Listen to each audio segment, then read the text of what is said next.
Hi, everybody. Good to be back with you guys. Missed you last week. We missed you. It was interesting. Appreciate the short discussion about what it would be like to drive a 31-foot house down a mountain. That's what happened? Yeah. On a future show, I'll tell you all about it.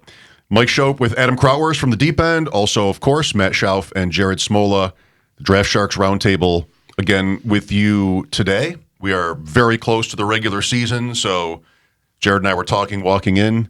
This is, I mean, especially for you, you've been in it for so long. All your friends, people you didn't even, you're not even in touch with anymore, are texting, hey, just give me a couple of names. That's right. And today's episode will be about, players that we want in our drafts. I mean, must have. What about the concept there? Like, Matt, I mean, must have.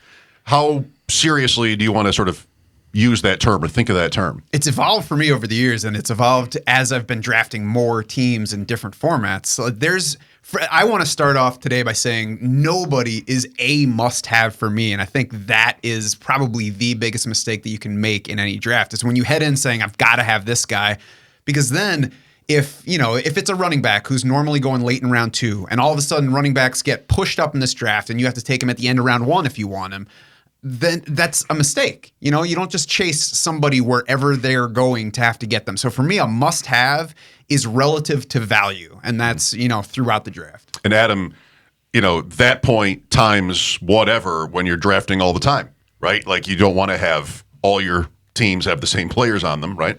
Yeah, it's basically must-have at ADP, for the type of build that you're doing. But even that can change. Like if you don't expect players to drop where they should be going. I remember doing a 3K league for FFPC last year, and I had the 12th pick, and I'm like, I'm definitely going running back because I just want to get a leg up on the guys at the beginning who are taking receivers. So I must have these 2 running backs, and then I ended up going to 2 receivers because the value was there. So there's probably, like Matt said, there's no such thing as a must-have player, but must-haves at ADP I think is probably more like it.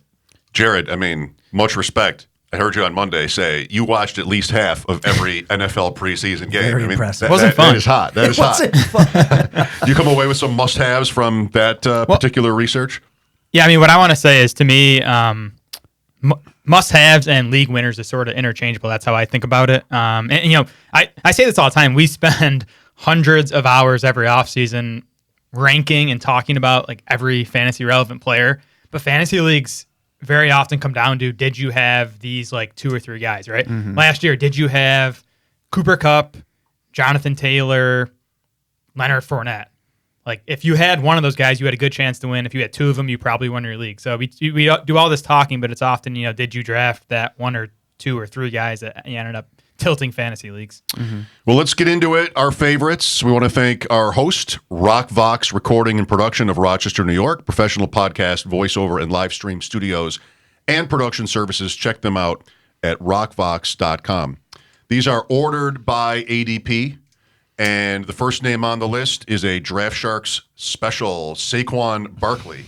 How high would you go, Jared, in the must-have context for Saquon Barkley? Yeah, I've gotten to the point where I'm just taking him in the back half of round 1 if I'm sitting there. And this is an example of a guy, if you have pick 102 or 103, you're not going to get Saquon unless you're going to take him over Justin Jefferson or Cooper Kupp, which I even would not do. But if I'm sitting at 108 or 109, I'm just taking him there at this point because there's no better than a 50-50 chance he gets back to me. But with Saquon, for me, it starts with volume, and that is the trump card in fantasy football, and I think Saquon Barkley is, among the 5 or 6 running backs that are going to dominate their backfield in both carries and targets. It's Matt Breida, Gary Brightwell, Antonio Williams. I know Adam's a big Antonio Williams guy, but Stan, yes. I mean, Saquon when healthy is going to rack up the touches. That's huge.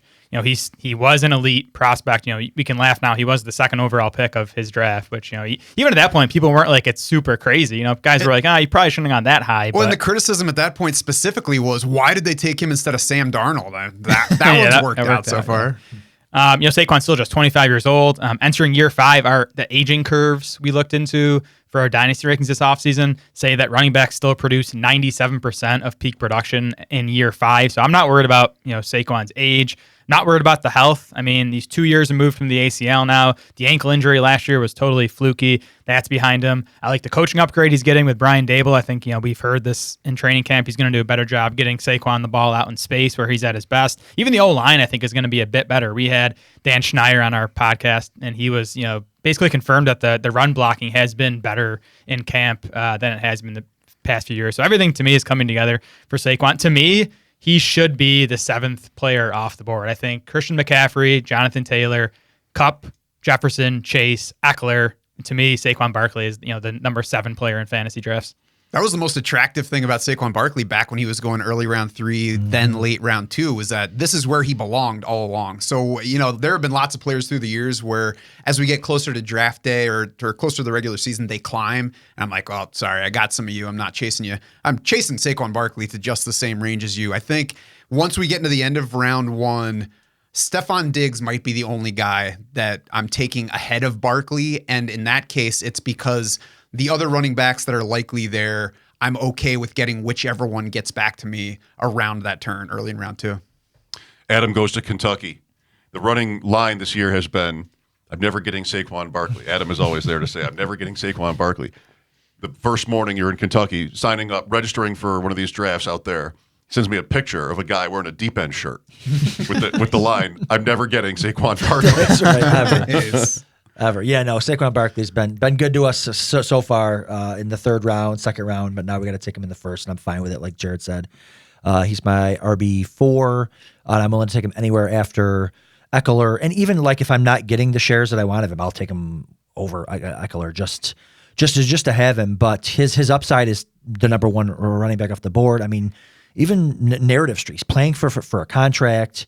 And he's, people are doubting him coming off the injury. Even the interviews that you've seen him have recently, he's ready. And as long as he doesn't get some unlucky injury like he had last year, I think he's going to absolutely explode. I think the risk is that the offense stinks completely. And for a lot of running backs, that would be a big risk. For Barkley, though, he can benefit from this receiver core being weak. Yep. And the way that he's going to be used, I think, is just kind of situation proof. If they're losing a lot, he's going to catch a lot of passes. If they are surprisingly more competitive, then he's obviously going to be getting carries. If the offense stinks, he's just Najee Harris, right? And I think we can even agree Harris is worth a 2nd round pick. So I just don't think the floor and is, he's a better Najee low. Harris. Yeah, more talented. Did you guys know the Giants have not been above 500 since 2016? I did know that. Mike, do you know who the last president was? the last time that they were above 500? I do. It's so good. 22-59 is their record since then. 22-59. Ouch. Eagles fans can hear that over and over again, by the way. That's right. Yeah. Jimmy Johnson, right, was the guy you met with the shirt? Yes, shirt? Jimmy Johnson. Shout out to him. Wonderful. Nice hair. All right. I might have to answer to Matt on James Conner for passing him in the main event. Oof. You do. Monday night. Do. Even late in the 3rd round. Yeah. I would have taken him at that 11 spot. Yeah. And that would have even been value, probably. Or 4-2. I passed on him at 4-2. Yeah, I started getting angry reading through that. I don't blame you, I guess. He is next on the list. And so this is a good example of must-have. I'm not chasing James Conner to get him. He's must-have for me because he is always in round 3. And often, even late in round 3, he's going beyond RB15. Last year, James Conner finished 14th among all running backs in total opportunities. That's carries plus targets. He was 18th in opportunities per game. That was with Chase Edmonds around. That was not spending a whole season as Arizona's lead back. Now he is. They paid him this offseason. They let Chase Edmonds go. We already saw James Conner work like the lead back when Chase Edmonds went down last year. I don't think that he gets quite that level of workload without Chase Edmonds, but I also don't think that any combination of Eno Benjamin and Darrell Williams is anything close to what Chase Edmonds was. So clearly between the money and what's still around, Arizona wants to give James Conner the ball a lot. He is going behind Javonte Williams, whose big question is workload. He's going behind Nick Chubb, who will catch nowhere near the passes and probably won't match James Conner in carries. He's going behind Leonard Fournette, who is a bigger injury risk. He's going slightly ahead of Zeke Elliott, Travis Etienne, David Montgomery by our current ADP. It depends on where you're looking to see exactly where these guys go. But James Conner is younger than Zeke Elliott. He's probably behind a better O-line than Zeke Elliott has at this point. Doesn't have Tony Pollard as competition. He's a better bet for touches on a regular basis than Travis Etienne. James Conner, I'll give you maybe not the most exciting player. He's more exciting than David Montgomery. Like he's at the least, he's David Montgomery in a better offense that has showed us it likes to lean toward the running game. So I think that the only thing that people are that's holding people back is injuries. The last time I trusted James Conner, he got hurt. Okay, sorry. I mean, I'm sorry you've been hurt. Try to get over it. Now you're taking him in round 3. So even if he hurts you again, he's not hurting you as much as he did when he was a Steeler. And then the final point, like we've seen this guy finish among the top 6 PPR running backs twice in the past 4 years. So if he doesn't get hurt, I don't even have to say this could happen. I can say this did happen. So there's absolutely no reason that James Conner should be going where he is. He is like he and Dalvin Cook are the 2 guys in the league where I feel like it is reasonable to point to injuries, and that was probably what spooked me the other night. Is once in the big money drafts, I get to James Conner, and I've been drafting him as much as most people, but I looked away because the injury history on him. I'm looking at Draft Sharks, try to give you a sort of a stat on that. Yeah, I got it pulled up right here. Good, like, I mean, good. if you trust the injury guide, and I think you should, we have DeAndre Swift, Leonard Fournette, Derrick Henry, Dalvin Cook, all his bigger injury risks. Okay. And now Connor's still an injury risk. I mean, we have an 83% chance to get hurt, but all these running backs are. To me, the only argument against Connor is just the quality of wide receivers that are available in that same range of drafts. Yeah, same here. I mean, if you start running back, which I don't know, you probably shouldn't, because then you're exposing yourself to more injuries. But if you start running back, you're probably going to want to take receiver there, whether James Conner's there or not. But you can, but like Matt said, he's going so late in the third and late in drafts that you can plan a attack around him where you can go receiver, or receiver elite tight end, or even running back receiver, and then come back and get Conner. So I like Conner because he is good for all these different builds that you want to do in drafts, because the receivers in the 4th round are sweet, the receivers in the 5th round are sweet. So you can still get yourself a couple good receivers and have James Conner and another good running back. So yeah, I agree with what all you guys are saying. I know the injury risk thing because he has burned people in the past, but I have a couple late round picks in these high stakes leagues coming up, and I'm definitely gonna have a couple of builds where I'm targeting Conner in the late 3rd. Is the ADP slipping a little? I mean, in the main event, Monday night, 4-6, last night in mine, 4-4. Insane. Why would that be? What is like the specific, is there a specific reason? Other guys moving up, or is that moving him down, or is there a reason for it? I think it's what Matt said. People just, they've been burned by him before, and he's not a sexy pick. Like, he's not a guy that's going to have these flashy highlights and all that type of stuff. So I think that's really it, and there's certainly value to be had there. And, he's not going to be your only running back. Like, as long as he doesn't tear his ACL, he's going to play most of the games. And everyone's going to have running backs that get hurt. Like, you can't expect a perfect season out of every player. If you need James Conner to get sexier, just go find a shirtless pic of him. I mean, on a per game basis, I think he's going to be similar to the Leonard Fournette, the Aaron Jones, the Alvin Kamara, even the DeAndre Swift. I know people pissed if I say that, because a lot of people love Swift. But so I think the fact that he's going around to 2 rounds after those guys, the injury risk is sort of baked into the price tag. I must have thought I had more of them than I do. I'm looking at my FFPC portfolio, and I see Matt's name as often as I see my own. From the Football Guys Podathon last week, you ended up with James Conner there. No surprise if you're paying attention. All right, sticking with the Cardinals, Jared, Kyler Murray. Are we all kind of really into Kyler Murray?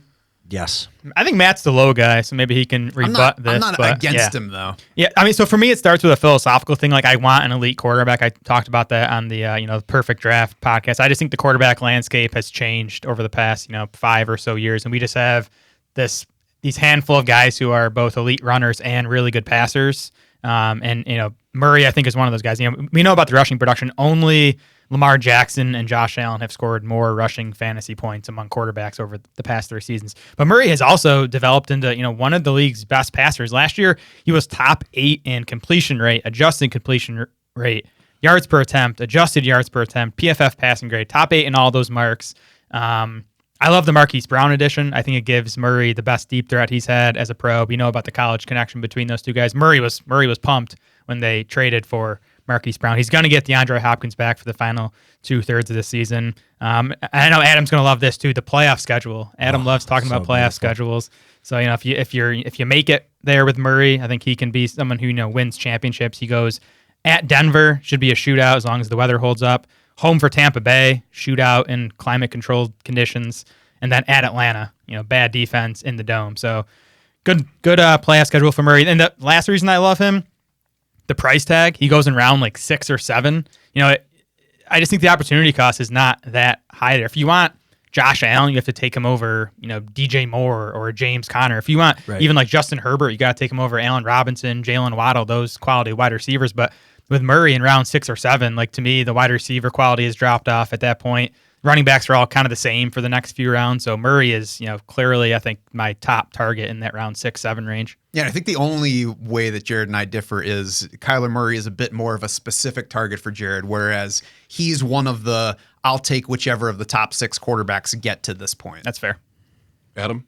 Yeah, I love Kyler Murray. He's my personal QB1. I think he has the best chance out of all of the quarterbacks to finish with like 5,000 yards passing and 1,000 yards rushing.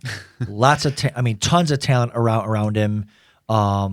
Great playoff schedule. And if he wants to play a little Call of Duty, AK Slickster is my name on Call of Duty. Look me up. We'll play. We'll have a great time. But Kyler Murray, big fan of the show. He's a huge fan of the show. So, and you can get him late. He's that one quarterback with like the elite upside that falls the most out of all the other ones. I've gotten him in like the 8th round of main event drafts because a lot of people are down on him. And you can pair him up with Hopkins. You can pair him up with – he's easy to stack.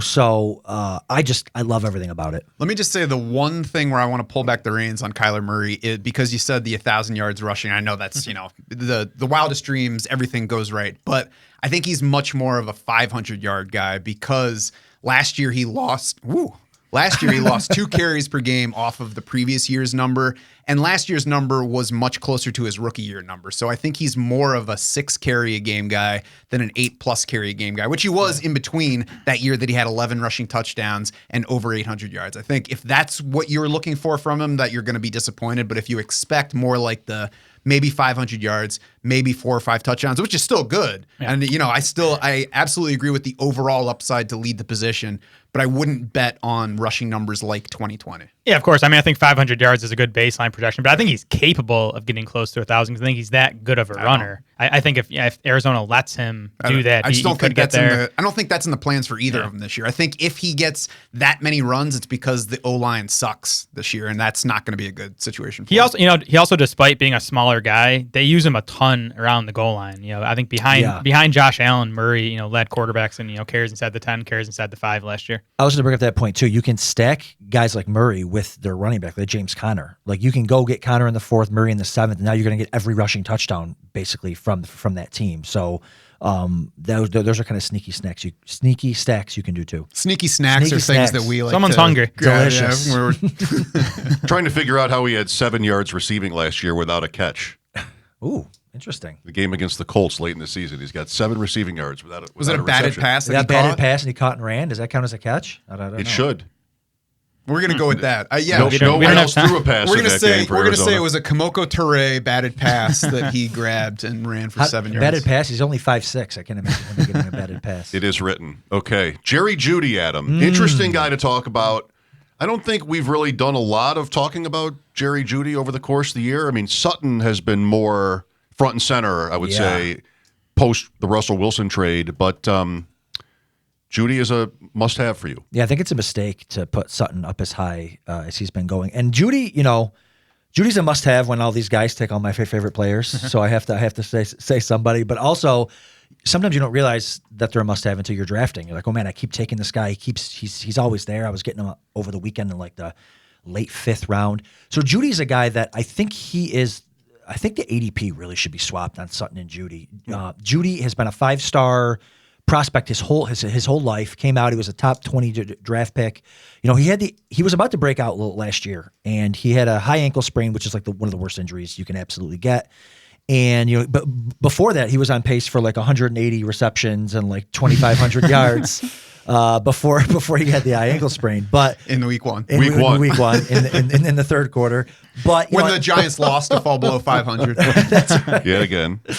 But then he comes back, and again you can't judge a player based off coming off of high ankle sprain. But Sutton was irrelevant when Jeudy was there. Now Sutton was coming off his own injury from the year before too, but I just think that their ADP should be switched. I think Russell Wilson comes in there and makes him so much better. I mean, he hasn't had a quarterback since he came into the league, and he can be the Tyler Lockett to Russell Wilson, but he's better than Tyler Lockett. So I just think Jeudy has major upside there. And Sutton is the type of receiver where, I know we're not talking about Sutton, but you have to, if Sutton wasn't there, Jeudy would be going much, much higher. Sutton's a guy that lives off of jumping 10 feet in the air and landing on his head to catch footballs. I mean, people were posting clips of Sutton wide receiver 1 this year, and it's him like jumping up and landing on his collarbone. Like, we don't want, like, there's a chance Sutton doesn't get seriously hurt with the way he plays. Think of Kenny Galladay. Think of all those guys that Mike Williams. Think of Mike Williams. Exactly. So Jeudy is a route runner. He's going to catch balls and he's going to get out of bounds. Like, that's so. There's a chance that he plays more games, and if Sutton goes down, Judy's going to absolutely explode. So I know that's a lot of narratives, but I just think where he's going in drafts, mid-5th, late 5th, I think he's an absolute smash every time. I think one thing you're forgetting, though, is if you draft Jeudy, you can pretend it's the end of Hey Jude, and you just hit the button, you go, Hit the Jude, button Jude, on the Jude, Jude, Beatles Jude, Jude, Jude. and just ride out. Yeah. What is it's just happening? Good time. I mean, with the big money on the line, I took Jerry Jeudy at 409 as wide receiver 22 in my main event draft the other night. I'm with you, Adam. I think you look at the prospect profile, like, he was a better prospect than he has flashed over his first couple seasons. Courtland Sutton has flashed too, and he's been inconsistent. Like you said, he kind of disappeared over the second half of last season. I will say there's been a consistent drumbeat out of Broncos camp that Sutton is quote unquote Wilson's favorite receiver. Yep. We'll see how much that means. I mean, I wouldn't even be opposed to someone saying Sutton should be going ahead of Jeudy, but they should be close. And Sutton goes around to 2 rounds ahead of Jeudy in these drafts. Yeah, I think that the drumbeat has probably been overrated some because, I mean, Russell Wilson came out when he was in Seattle and talked about how much fun it was to throw to DK Metcalf. Yep. And then it was still DK Metcalf and Tyler Lockett performing right next to each other in the regular season. Tyler Lockett, the more efficient ball catcher. He also had a deeper ADOT than DK Metcalf, and that's kind of the comp here. Is if you look at those two, you're like, oh, Metcalf's a downfield guy and Lockett's a short range guy. Lockett had a deeper average depth of target than DK Metcalf last year. So you don't have to be against Courtland Sutton to even be in favor of Jerry Jeudy. And you talked about the prospect profiles. Courtland Sutton was not an amazing prospect. He was a 2nd round pick in a weak wide receiver class who got passed by somebody in his final year of college who was a meh transfer. So Courtland Sutton's always been the guy that I'm like, yeah, he's pretty good, but there's just something about him. So that makes me lean a little bit more Judy's way too. Trey Quinn, right? Yep. Trey Quinn caught more balls than Courtland Sutton in their final year at SMU. 1 year there. See? AK Slickster. AK Slickster. Jerry Jeudy, ADP at Fantasy Mojo. Main event, last 3 days, 50. Juju Smith-Schuster, 49. Oh. So you want to be drafting, you over there want to be drafting in the 1 spot so you can come down with both of these guys. I mean, I did a main event draft. So we're moving on to Juju now, so I can just roll into that. Please. Oh, perfect. So I did a main event draft where I went Christian McCaffrey, Pitts. I forget who I went in the 3rd round. It doesn't matter. And then The shine of Pitts made him Trey blind. Quinn. How did Pitts get you at 212? It was one of those nights. Everything was rolling great. And then I went Jeudy and Juju. And it's just because – so Juju has massive upside too. He's already proven that he can do it. Now, we can argue like, oh, Antonio Brown was there and taking targets away. But he was like 21 years old and he was killing. So he has that season under his belt. He's got the Cooper Kupp vibes to me this year. Not that he's going to have a historic season, but he's leaving an offense going to a much improved offense, much improved QB, much improved play caller, and he's proven that he can do it before. So he's a guy that, and if Kelsey's 33, if Kelsey goes down or if he slows down, Sky Moore's a rookie. MVS has proven to not be that great over his career with a Hall of Fame quarterback. I mean, there's room for Juju to absolutely smash. So he's another guy that I've been taking in the 5th round. It's really hard for me to say no. He's one of those guys that I have to start picking other players because I don't want too much of him in case he gets hurt. But Juju has massive upside. And he's playing on a team that needs to win, that lost. I mean, Tyreek Hill, generational talent. They need somewhere else to go with the ball. And if Mahomes can just trust him, I mean, he could absolutely kill ADP here. Yeah, I mean, I've talked against Juju. I'm kind of at the point now where I'm like, all right, well, let's see what happens. There's the upside case is there, so I'm waiting to see. Last night in the main event, he slipped to 5-9 in mine. I'm looking at that because of the next guy we're going to talk about too. So Jeudy went 4-8, then Amon-Ra, then Deontay Johnson, and then to us, my partner Mark and I, Rashad Bateman. And I think my friend thinks I love him more than I really do. So I'm looking forward to Matt's ensuing commentary about Bateman to pump me back up. And Bateman's ADP and specific draft position is going to differ quite a bit based on where you're drafting. We talk a lot about the high stakes drafts. Obviously, most of the people listening are not actually doing those drafts, but doing more home leagues. So if I look at the home league ADP on draftsharks.com right now, Rashad Bateman's 34th among wide receivers, which is the first mark heavily in his favor. You don't have to bet heavily on the guy who is obviously the number one wide receiver in Baltimore. Marquise Brown as that number one wide receiver in Baltimore last year, wide receiver 11, wide receiver 12, depending on the format, in expected fantasy points with Lamar Jackson. Now, if you're like, expected fantasy points, what does that mean? That's stupid. How about real fantasy points? It's because you have to look at what can happen in case a guy gets more efficient, gets luckier on touchdowns, whatever. So in terms of expected fantasy points, which is basically the usage that Marquise Brown is getting, he was right at the bottom of wide receiver 1 territory. So that's automatically the ceiling for Rashad Bateman is at least at that level. Now, he's also going behind Amari Cooper, Hunter Renfrow, just ahead of Elijah Moore, DeAndre Hopkins, Devontae Smith. I think he crushes all those guys in upside. And then the thing that has been kind of late developing in this case is we've all expected Baltimore to go a bit more run leaning this year, at least a bit more, maybe significantly more. Now we're heading into the season. We don't know if J.K. Dobbins is playing in the opener. We know that Gus Edwards is on the pup. We know that Mike Davis is going to be heavily involved. We know that things are so bad in that backfield that they were like, ooh, Kenyon Drake, he might help us. The answer here is not who's going to be the lead back for Baltimore. It's these Ravens actually might be in better shape for throwing the ball a lot more. So I know I've gotten a little bit more interested in Mark Andrews. He's still going a bit expensive for me to be super interested, but the person that this really helps just in terms of upside is Rashad Bateman. And again, if I'm drafting him as a wide receiver 3 or a wide receiver 4 in some cases, if he smashes from there and, delivers like wide receiver 2 level scoring, round 2 level wide receiver scoring ultimately, then that's a difference maker. That's a season making pick. All right. Yeah, no, You in, Mike? completely agree. I'm back. Completely agree. Well, even in the high stakes leagues, he tends to go at the end of that, round 3 to 5 wide receiver round. He's usually wide receiver 25 to 28 in that range. And in those, there's a chance that you can get Rashad Bateman and Lamar Jackson in back-to-back rounds. And whew. That's part of it, right? Yeah. I mean, not so much necessarily in the main event, but of course in best ball, Jeudy, Wilson, Bateman, Jackson. We already did Kyler Murray and those options for Arizona. So Philadelphia applies here with a couple of their receiving targets. I think teams are, naturally trying to link those players. Yeah. Plus, people forget too. Like he was a rookie last year and he was hurt. Like go look at his college film. He played at a big time school. He was unbelievable. I mean, one-handed catches. He just looked so good. He looked ready for the NFL. And here we are 2 years later. He's kind of like a post-type sleeper. I think he's going to be great. So we've had a run of receivers here. By the way, you mentioned Kenyon Drake. That was our first show, late round upside picks. Do I get credit? I had Drake. Do I get credit if he? Absolutely. If he lands in Baltimore. I did not predict he would go to He Baltimore. did, He did. Yep. All right. So this week's assignment, 3 must-have players. My first guy was already taken by Jared, Dallas Goedert. I got to talk about him one more time. Right, I got one more chance before he starts to smash this season. But to me, it starts with his talent. Like I think he's still underrated, and I think he's one of the best pass catching tight ends in the league. The advanced metrics back that up. PFF had him 3rd in their receiving grade among tight ends last year, behind only George Kittle and Mark Andrews.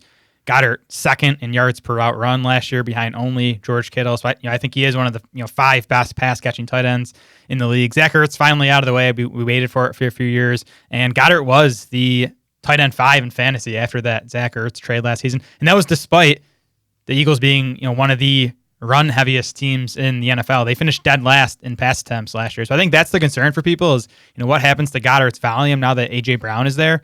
I think Philly's just going to pass enough that it's probably going to be about a wash where, A.J. Brown steals some target share, but the Eagles pass more in general. And I think you're going to, we actually have Goedert projected for more targets per game this year than he got last year. So to me, Goedert, I think he's going to score in the same range as George Kittle, who is going, 2, 3, sometimes 4 rounds earlier. So I'm taking that discount. I think Goedert's going to outscore Dalton Schultz. I think he's going to outscore T.J. Hawkinson. I think he's, the best value at tight end. Real interesting strategy play in these drafts is Goedert, especially in FFPC with the 1.5, because it really has just the way it's fallen.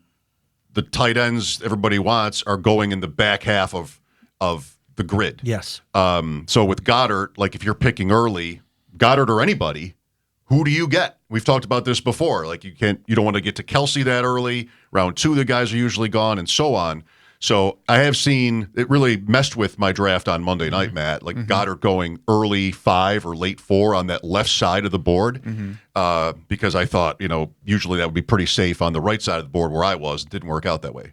Yeah, I'm okay with reaching in earlier in round 5 in those FFPC drafts to get Dallas Goedert, because of all the reasons that Jared said, and I think that Dalton Schultz last year is kind of the template. So if Philly stays dramatically run heavy, then yeah, he might be in trouble. But if they stay dramatically run heavy, then they had a pretty stupid offseason because they just spent a whole lot to get A.J. Brown. So I think they're going to throw the ball a lot more. And if it's, if you can get to 16 or 17% target share and that equals a lot more targets than 21% would have been in last year's offense, then great. That's what we're looking for. And so, by the way, in FFPC scoring, which is, of course, 1.5 PPR for tight ends, we only have 16 wide receivers projected for more fantasy points than Dallas Goedert. So if you trust these projections, and I think you should, I think he's well worth a pick in the early 5th round. So me too. Kareem Hunt, you and I in Pros versus Joes, like the must have, right? We've talked about what that really means to us. Right. This is the guy for me where I do that. I got to have Kareem Hunt. We were up in whatever round that was, more than a month ago now, 9, probably. Somewhere. Come on, let me have Kareem Hunt. Yeah. What goes wrong here? Of course, an injury or something you can't predict. But what goes wrong here for a guy with that floor on that team? Is it the quarterback situation? I don't know. Like they weren't getting good quarterback play before. Everybody loves the Browns up front. I mean, the schedule early on is pretty easy. That's nice. Talking about managed leagues where you might have to move around a little bit. I'm playing for running backs in that zone. Yep. And he is a favorite. So I'm getting him just time after time. And, I don't mind reaching for him either. You have other guys there that can be appealing. But what's the argument against him?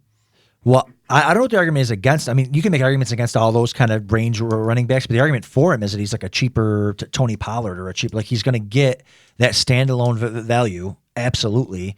And if Chubb goes down, he's going to be a top 7 running back. So I think you just put him in that range. If you go heavy RB early, you're probably not going to start him. But if you go heavy RB early, you're probably not drafting him, right? So you want him in like a zero hero RB build with weekly upside. He's great, and I don't think he's not going to get traded at this point, right? I mean, that's kind of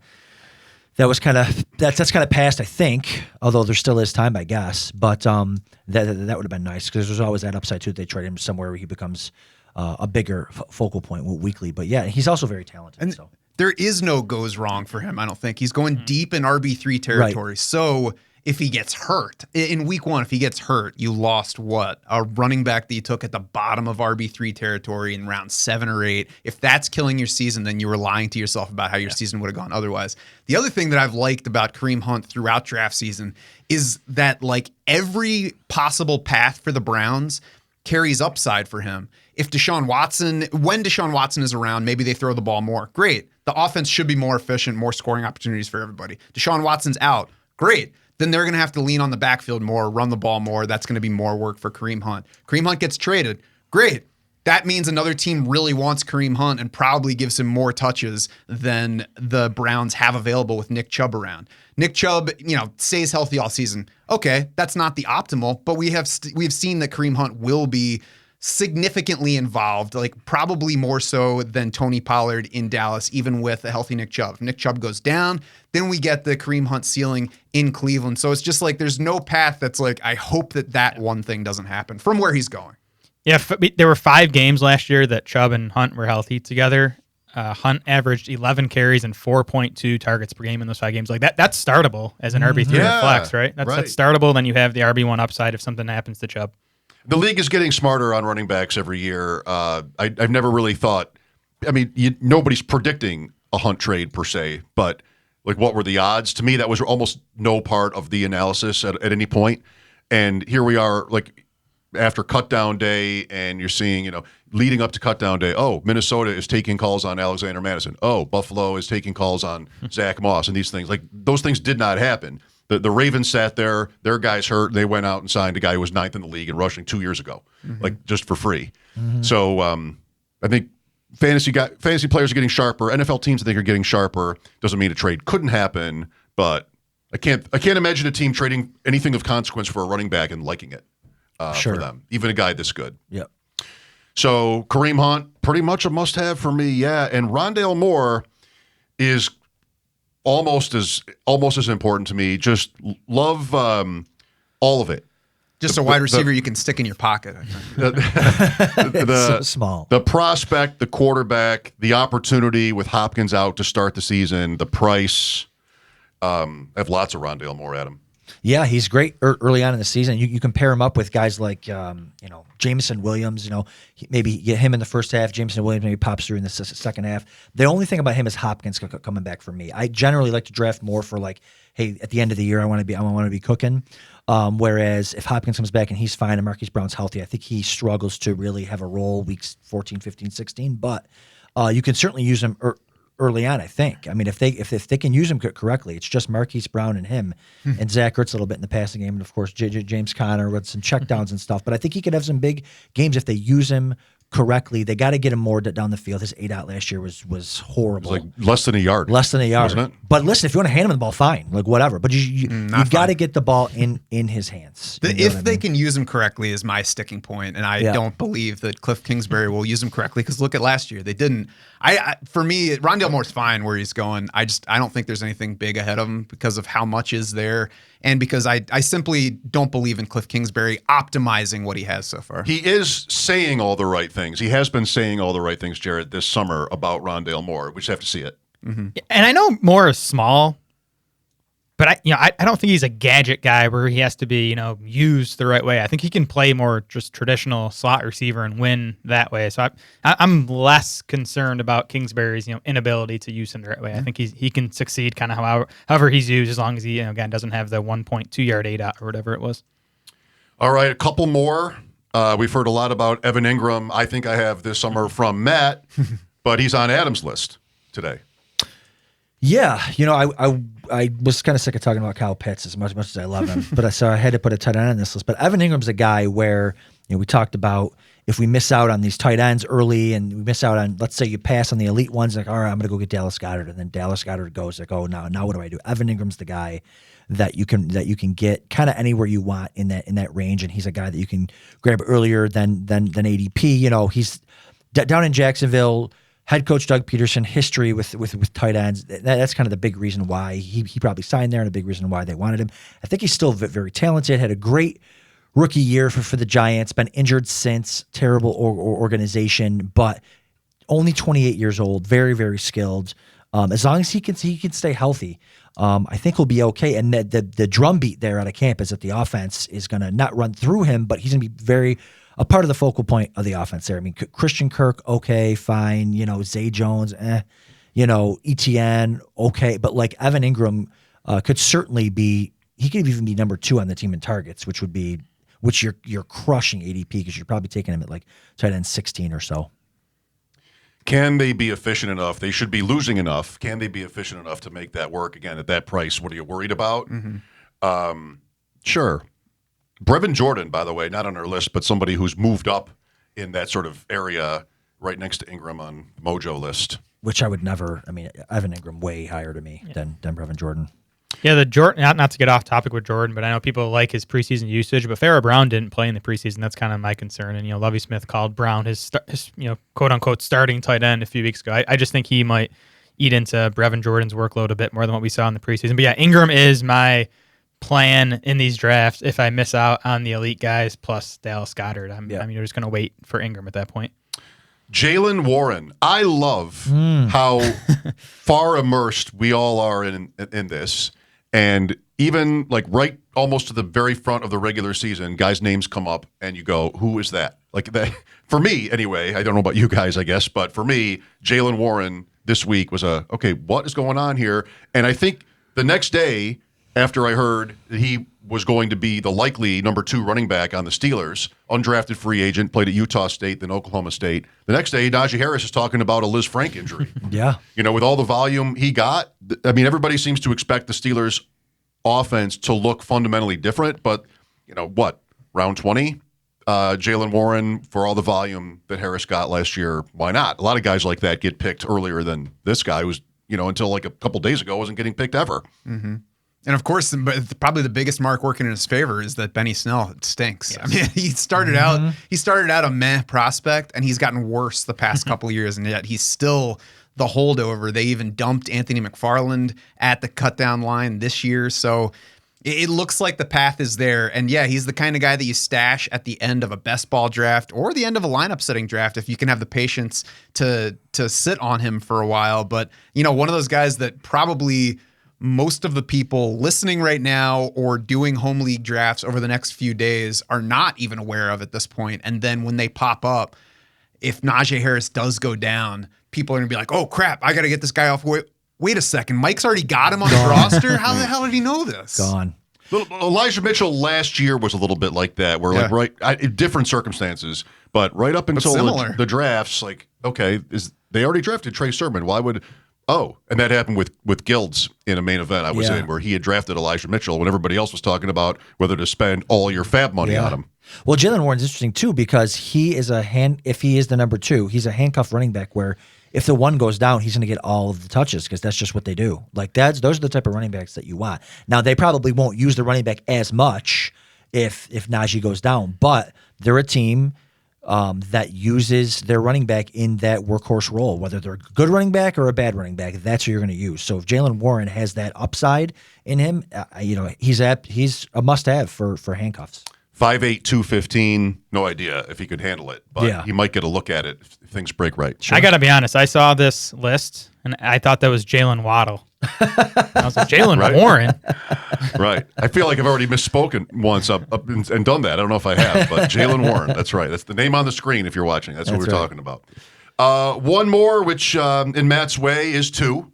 We've had this kind of thing come up before. Right. Matt, we get 3 names. Matt gets 4. That's right. Superflex quarterback strategy. Yeah, and I like to sneak picks like this in when we're talking about mostly players that apply to everybody's leagues. And I tend to do this when we do our, Ask the Experts right before the regular season. I always include an IDP guy. And I always get a commenter saying, hey, idiot, I don't play IDPs. How about you give me another offensive guy? I'm like, dude, there are 3 other people doing this. How about if you give me the one defensive? There's an entire website with guys that you like that you can go check out. Hey, come on.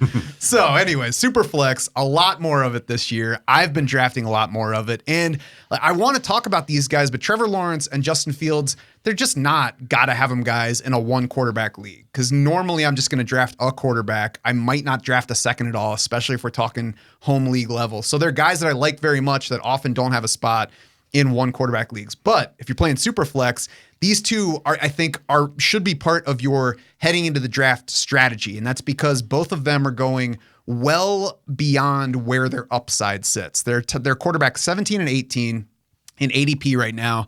I don't think that there is anything realistically separating them in terms of production potential from Derek Carr, from Kirk Cousins, from the other guys going right around the bottom of the top 12. I like the ultimate ceiling on both of these guys over Aaron Rodgers this year, and maybe that'll look stupid by the time we get to December. But, just right now, both of these guys, Trevor Lawrence, Justin Fields, have the rushing ability. especially Justin Fields. It'll be very important for him because we don't like the guys around him. Trevor Lawrence, though, has lots of talent around him all of a sudden, plus a much better coach who was already part of turning Carson Wentz into a thing before Carson Wentz turned himself away from being a thing. So they're both set up, Trevor Lawrence in terms of situation and talent, Justin Fields in terms of talent, to at least give us spike weeks. And so if we're building a super flex roster, I want to get one quarterback early within the first 2 rounds. Then I can wait a little bit, grab an elite running back or an elite wide receiver, maybe both, depending on where we're talking about, get one of these guys as opposed to feeling like I need to double up on quarterback in those first 2 rounds. And then it's just a matter of sitting back and watching what happens with these two. Because they're not locks, but I'm excited to see if they deliver on their upside in fantasy this year. Love it. I've done a lot of that with Fields, some Lawrence too, but got excited listening to you guys talk on Monday about Fields in the last preseason game. 14 for 16 and nice numbers. I will admit, for a little while there, I was less on Fields and more on Lawrence. And then we had that final preseason game. I'm like, okay, I gotta make sure that I'm getting some more Justin Fields just in case this year is what I envisioned when he entered the league. Yeah, Fields is the guy that has the chance to finish like top 8, right? Because of that rushing ability. Like I love Lawrence. I think he's even safer than Fields just because of the supporting cast around him. But Fields is the guy who could really be a smash for where he's going in drafts. Any thoughts on him in Dynasty with the uncertainty around the Bears? I mean, love him. You do? Okay. Yeah. I mean, the price is part of that, but exactly. like you might wonder where they'll end up after this year if they're really bad. And he could look like maybe not the reason for that, but then they're in a spot. If it's a quarterback-rich draft and they pick in the top 5. Yeah. I mean, guys with Fields' prospect profile and the draft capital he got, like he's gonna get 2, 3, 4 chances to be a success in the NFL, even if it's not in Chicago.